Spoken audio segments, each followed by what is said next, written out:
Quem trabalha com o judiciário sabe que ali acontece de tudo e mais um pouco. É cada coisa aí que pra gente parece assim bem inusitada, né? Mas que dada a quantidade de insanidades do cotidiano, pra eles acho que não parece tão absurdo assim. É o caso do nosso episódio de hoje, né, de True Crime, em que um pássaro ajudou a resolver um crime aí que aconteceu lá em Michigan, né, nos Estados Unidos. Eu não vou assim dar muitos spoilers aqui no comecinho, porque olha, isso aqui é tão maluco que eu não sei nem o que comentar, né? Me faltam palavras. Quem ama assistir a essas histórias, talvez já até tenha lido sobre isso, que não é tão antigo assim, né, esse caso, e aconteceu na última década. Tem um episódio, inclusive, da série Amor, Mortal Amor, do ID, que entrevista ali, policiais amigos, né, e familiares também dos envolvidos. Mas antes de começar o vídeo, deixa o seu like e inscreva-se para receber notificações. Eita, quase que não vai sair, hein? Notificações de conteúdos novos assim que eles são postados. Considere também se tornar um membro aqui do canal para poder ter acesso a fofocas exclusivas. O final dessa história aqui parece piada mal contada, mas não é. Eu prometo pra você que esse caso aqui, minha filha, é real. Essa é a história de um casal do Michigan, né, de Glenna Johnson, uma nativa americana, e Martin Duran, que é um entusiasta, um entusiasta por carros e caçadas. Os dois tinham se conhecido ainda na adolescência, quando Martin chamou a Glenna para poder sair. Os pombinhos se apaixonaram assim de cara, e a Glenna até fez uma tatuagem com o nome dele na mão esquerda. Quem nunca fez uma besteira quando adolescente que atire a primeira pedra? A besteira fica ainda mais evidente porque os dois terminaram e acabaram se casando com outras pessoas. O Martin se casou com Christina em 91, esse é outro relacionamento também que escalou super rápido, né? Os dois eles se conheceram, se apaixonaram e logo assim já se casaram, né? O que era de se esperar também, já que a Christina era bem jovem quando ela se casou com o Martin. E parece que esse cara aí tinha uma quedinha por adolescentes, é meio bizarra, né? Isso não é crime em algum lugar? Eu acho que é, né? Eu ouvi em muitos lugares. Pois então. A Glenna se casou com um cara que era 5 anos mais velho e que se chamava Bob, ou se chama Bob, né, na verdade. Ela tinha virado mãe e dona de casa. Em fevereiro de 95, o Martin sofreu um grave acidente de carro quando ele estava voltando do trabalho. E aí isso deixou o cara em coma por semanas e quando ele finalmente acordou, ele não se lembrava de boa parte da vida dele. Ele chegou a perguntar para o irmão dele se realmente, né, ele estava casado com a Christina, né, até porque ele tinha dúvidas por conta do coma, né, ele mudou muito também, tinha algumas alterações de humor, né, de comportamento, tinha um comportamento meio paranoico, as pessoas que conheciam Martin já não reconheciam a mesma pessoa de antes, todas essas mudanças aí levaram também a Christina a pedir o divórcio do Martin, ele usou o dinheiro que ele conseguiu, né, da indenização aí pelo acidente, né, acidente de carro, e aí comprou uma casa para ele e para os filhos, que são o Justin e o Jason. Um outro morador da nova casa era um papagaio, né, de estimação chamado Bud. Não esquece o Bud, guarda esse nome aí na sua memória.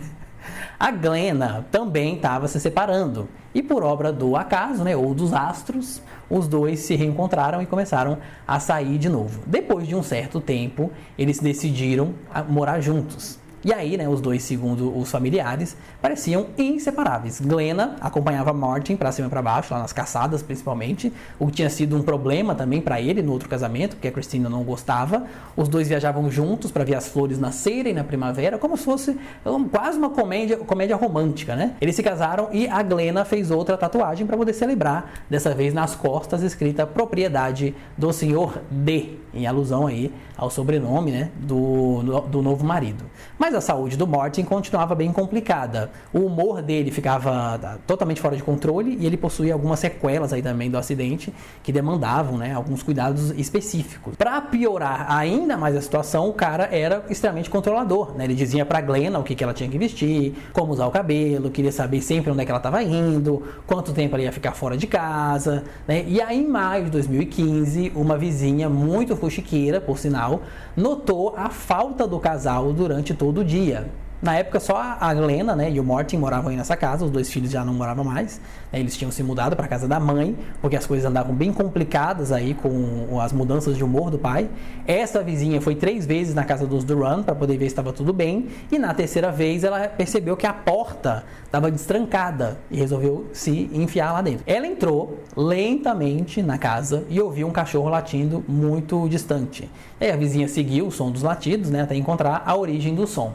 Ela entrou num dos cômodos ali da casa e encontrou o casal no chão, com os dois aparentemente mortos, né? Então ela chamou os bombeiros, que estavam na mesma rua ali, fazendo um outro serviço, e eles acionaram a polícia. A porta, ela realmente estava destrancada, não tinha sinais de arrombamento, nada parecia ter sido levado também não. A polícia já tinha até isolado a casa, né, do Martin e da Glenna, quando algo inesperado acabou acontecendo, né? Eles perceberam que a Glenna ainda estava viva. Estava muito ferida, mas estava viva. E aí a Glenna tinha um ferimento, né, de arma de fogo na cabeça. Ela foi rapidamente socorrida e teve que passar ali por algumas cirurgias. No começo, a polícia suspeitou que pudesse ser sim um crime relacionado à venda de analgésicos, né? Por conta do acidente que ele sofreu, o Martin tinha uma receita lá de muitos analgésicos e alguns deles eram do tipo que eles chamam de opioides, né? Eles são chamados assim porque são derivados da papoula. E aí esses remédios são super concentrados também e causam um efeito de torpor na pessoa, né? É uma droga forte e é muito fácil de viciar também. Inclusive os Estados Unidos, eles estão vivendo uma crise muito grande com overdoses aí causadas exatamente por esse tipo de medicamento. O Martin, ele vendia os comprimidos que ele tinha e com isso conseguia aí um dinheiro a mais no fim do mês. A polícia, assim, a princípio, achou que alguém, né, ali que o Martin conhecia, tinha ido comprar as pílulas e alguma coisa tinha dado errado no meio desse caminho todo, né? Mas as coisas tomam outra direção quando os filhos do Martin entram na casa depois do incidente. Guarda essa informação. Eles entraram para pegar os animais que viviam lá e encontraram as cartas da Glenna. E nessas cartas ela pedia desculpas para os filhos dela, né? Para os filhos do ex-marido também, né? Meio que em tom de despedida, dizia que amava todo mundo. Isso chamou a atenção dos filhos do Martin também e eles passaram a procurar mais coisas ali pela casa do pai, até que encontraram os boletos com as prestações da casa, todos rasgados dentro da gaveta ali da Glenna. Aparentemente, o casal tinha acumulado uma dívida enorme com a casa. E sem o pagamento do financiamento, o banco, obviamente, né, ia tomar a casa de volta. O que era bem esquisito também, porque os dois eles tinham renda para poder pagar por essas contas, né? O Martin, ele tinha benefícios, ele recebia um bom dinheiro por conta do acidente, né? Fora o que ele vendia ali de opioides também, né? Que também dava um bom dinheiro para os dois. Agora, o problema todo era que a Glenna era viciada em apostas e aí tinha perdido um monte de dólares jogando, né? E com isso a casa seria tomada pelo banco e vendida também para poder abater aí nessa dívida. Essa venda seria feita coincidentemente ou não no dia em que os dois foram baleados. Agora, a polícia tinha uma outra teoria também. A Glenna, para fugir das dívidas, ela atirou no marido e depois tentou suicídio. E eles realmente tinham indícios para isso, né? A casa não tinha sinais de arrombamento, então não foi alguém de fora, as dívidas davam um motivo para tudo aquilo ali, e a arma do crime era do Martin, né? Que ele guardava no cofre ali com outras armas, e ela também tinha acesso. Só que tinha alguns problemas, né? Se a Glenna matou o marido, e aí depois atirou em si mesma, como é que a arma tinha ido parar debaixo do sofá? Com certeza seria muito difícil aí para ela fazer qualquer coisa depois de ter sido baleada, né? Ficar zanzando pela casa. E tem mais também, porque os investigadores depois descobriram que todo o dinheiro que o casal guardava no cofre tinha sumido, o que gerava dúvida também se mais alguém tinha participado aí desse crime. A Glenna, ela levou 5 meses para se recuperar dos ferimentos. Só depois disso foi que os policiais conseguiram conversar com ela e aí ela negou que tinha matado, né, o marido e disse também que sempre escrevia cartas para os filhos, que isso era uma coisa comum. Os policiais, eles não tinham outras provas até então para poder ligar a Glenna à morte do Martin, porque as provas, né, até então eram todas muito escassas. E aí ela tinha pesquisado sobre a arma do crime, né, a busca realmente tinha aparecido ali no histórico do celular dela, mas isso não provava que ela estava fazendo aquilo ali para atirar no marido, né? Até a família do Martin estava meio dividida, né? Os filhos achavam que a Glenna era culpada e uma outra parte da família deles não acreditava muito nessa história aí não, achava que isso não batia. E é aí que entra a estrela dessa história, que é o papagaio. Lembra dele? Depois que o Martin tinha morrido, o Buddy, que é o papagaio, foi morar com a Christina, que era, né, a primeira mulher do Martin. E aí ela disse que depois de um mês morando com ela, o papagaio começou a repetir sempre as mesmas palavras, muitas vezes no meio da noite. Ela ficou tão assustada que ela começou a gravar as falas do papagaio. E aí o papagaio, ele gritava o seguinte, abre aspas, ei você, seu branquelo. E aí depois com outra entonação ele dizia assim, não atira. Pô, a notícia se espalhou.